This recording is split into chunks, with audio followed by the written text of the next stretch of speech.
In this course, Hands-on Application Development with React and Bootstrap, we'll start gently from scratch, where in Section 1, you'll see how to set up the environment and use the code files.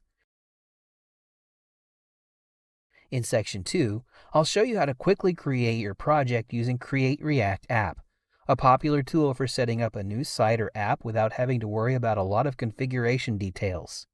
In Section 3, we'll quickly move into building components using React. They won't be very pretty though, so once we get our feet wet with React components in Section 4, we'll look at making them beautiful and functional using Twitter Bootstrap.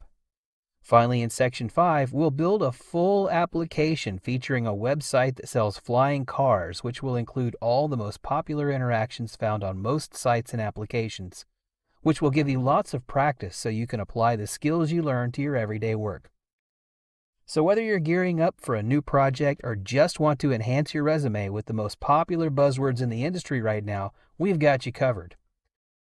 I'm Bruce Van Horn, a professional software engineer with 30 years experience. Join me in my new course, React Development with Bootstrap, and in a few hours, you'll totally change the way you write web applications even if you don't have a lot of experience with ES6, React, or Bootstrap.